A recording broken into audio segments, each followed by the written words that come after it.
Let's trace the map to where the high Andes Mountains drop off into the dense Amazon basin. Hidden somewhere in that suffocating emerald overgrowth is a legend that has haunted explorers for 500 years. Rumors call it Paititi, or the Lost City of the Sun. To the early chroniclers, this was a massive citadel of white stone and gold, a sanctuary that, if found, would rival the discovery of Cusco itself. Searching for it means entering a deeply hostile environment. The jungle canopy is famously unforgiving, historically swallowing whole expeditions who crossed its threshold without leaving a trace. But the persistence of the rumor points to a very real historical event. Paititi represents a specific faction of the Incan elite who executed a highly organized retreat and refused to surrender to the Spanish. When the Spanish conquistadors arrived in the 1530s, they systematically dismantled the Incan state. They executed the emperor, seized the territory, and looted everything of value they could find. Yet the conquerors noticed a massive discrepancy in their accounting. The vast sums of treasure they documented and melted down represented only a tiny percentage of the wealth they knew the empire actually possessed. The most glaring absence was at the Coricancha, the Temple of the Sun in Cusco. As the Spanish built their churches directly atop these massive Incan foundations, the immense gold reserves that originally coated those temple walls vanished entirely.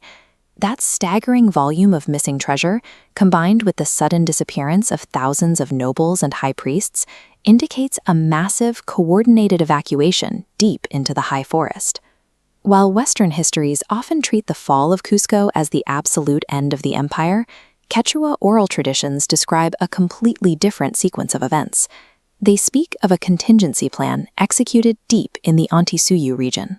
Long before the invasion, the Inca engineered a massive stronghold nestled in a high mountain valley, a sprawling sanctuary specifically designed to mirror the capital. Chroniclers from the 16th century recorded the logistics of the retreat. Thousands of llamas, decorated in royal crimson textiles, formed caravans stretching for miles across the mountain passes, carrying heavy gold plates and sacred ancestral statues. To the Inca, gold lacked commercial value. They viewed it as the literal, physical flesh of their sun god. Moving it was a highly organized religious duty. By extracting their holiest relics and their highest-ranking priests from the capital, they struck a logistical blow against the invaders, ensuring the core of their civilization survived out of reach. If thousands of people successfully relocated tons of gold and established a shadow capital, you have to ask, where is the paper trail? In the latter half of the 20th century, researchers uncovered a crucial 16th century documents, later known as the Polentini Scrolls, hidden inside a forgotten Jesuit archive. These missionaries recorded their direct encounters with a thriving, highly ordered Incan society in the jungle. Their manuscripts lay out precise geographical markers, describing an entrance to a magnificent city concealed behind a curtain of 7 waterfalls. The Catholic Church, recognizing the threat of a well-funded, fiercely independent indigenous kingdom, actively suppressed those coordinates to prevent any resurgence of power. The exact location was quietly erased from official maps, leaving behind only these missionary accounts for researchers to follow. For nearly 5 centuries, the dense, cloud-shrouded Amazonian rainforest served as an impenetrable vault, aggressively expanding over any stone structures left behind. Throughout the 20th century, the promise of the lost city lured countless explorers into the wild. Figures like the British surveyor Percy Fawcett vanished completely while trying to navigate the deep jungle. Their primary failure was a reliance on human sight. Searching for ruins on foot with machetes is nearly impossible when vines and moss easily camouflage massive buildings from just a few feet away. The jungle's high body count didn't prove the city was a myth. It simply proved we were using the wrong tools to look for it. Archaeology is currently moving away from the machete. We are using digital pulses to do the heavy lifting that the human eye cannot. We now scan these mountain valleys using LiDAR technology, firing thousands of laser pulses per second down into the forest from above. This animated model shows exactly how the technology works. By digitally filtering out the organic green layers of the canopy, the software reveals the hidden topography underneath, exposing the sharp, artificial right angles of ancient stone foundations. The evidence points to a civilization that executed a massive, highly successful retreat when faced with an invading army. Now we finally have the precise instruments required to bring their greatest secret out of the shadows. For centuries, the legend of Paititi was a death sentence. It was a fable of a lost city of gold that consumed generations of treasure hunters in the Amazon, luring them into the jungle only to vanish without a trace. Today, that search has moved from the forest floor to the laboratory. We are using the planet's own gravitational field and the speed of light to see through the vegetation. The challenge is finding a physical city that has been completely reclaimed by the dense canopy. Researchers are looking for a sprawling urban footprint hidden beneath miles of impenetrable growth. The raw data coming back from the latest scans contradicts the old myths. The site appears far larger and more sophisticated than a simple refugee camp. These measurements suggest a physical, geological reality that finally moves Paititi out of the realm of folklore and into the crosshairs of data science. The first macro-level clues appeared in 1976.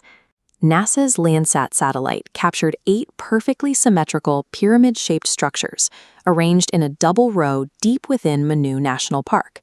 Skeptics initially attributed these to natural karst formations, patterns created by erratic geological weathering. However, natural erosion rarely produces the mathematically perfect symmetry found at the paratory coordinates. In 2026, ground-penetrating radar confirmed the hills are covered in precision-cut stone blocks. The scans reveal a distinct geometric stepping that cannot be explained by natural weathering. These structures appear to be monumental ceremonial gates. They mark the entrance to the larger Paititi Valley, serving as a boundary for the territory beyond. Finding precision stone blocks beneath the soil confirms that these hills were shaped by human engineering rather than natural forces. The turning point for the investigation came with the adoption of LiDAR, light detection and ranging. By firing millions of laser pulses from aircraft, researchers can bypass the canopy. Computers process the return signals to digitally remove the trees, exposing the bare earth for the first time in centuries. Scans from 2026 in the Madre de Dios region revealed a sprawling urban landscape. Beneath the giant kapok trees lies a grid of streets, raised agricultural terraces, and paved roads stretching for miles. While the geometric patterns match Incan architectural styles, the sheer scale of the site suggests a population density that rivals the ancient capital of Cusco. These findings suggest that while the empire in the Andes was dismantled, an expansive Incan urban culture continued to thrive deep within the Amazon. Despite the success of the mapping, the investigation has hit a barrier that sensors cannot bypass. Science has finally run into the human factor. Modern satellite surveillance has identified uncontacted tribes maintaining a fierce perimeter around the Paititi coordinates. Genetic studies suggest these invisible guardians are the direct descendants of the original Incan refugees who built the city. They do not guard the ruins for gold or currency, but for spiritual protection. To them, our drones and explorers are indistinguishable from the ancient conquerors they first fled from. Their presence transforms a scientific mission into a complex ethical dilemma, halting ground exploration at the very edge of discovery. The coordinates for Paititi are now anchored to a confirmed archaeological site, resting in a valley technology is just beginning to map. The architecture, legendary gold, and Incan bloodline are verified by our sensors and genetic data. Sensors have finally peeled back the jungle, but exposing the city to the world forces us to decide if the modern world has the moral right to disturb the people who never forgot it.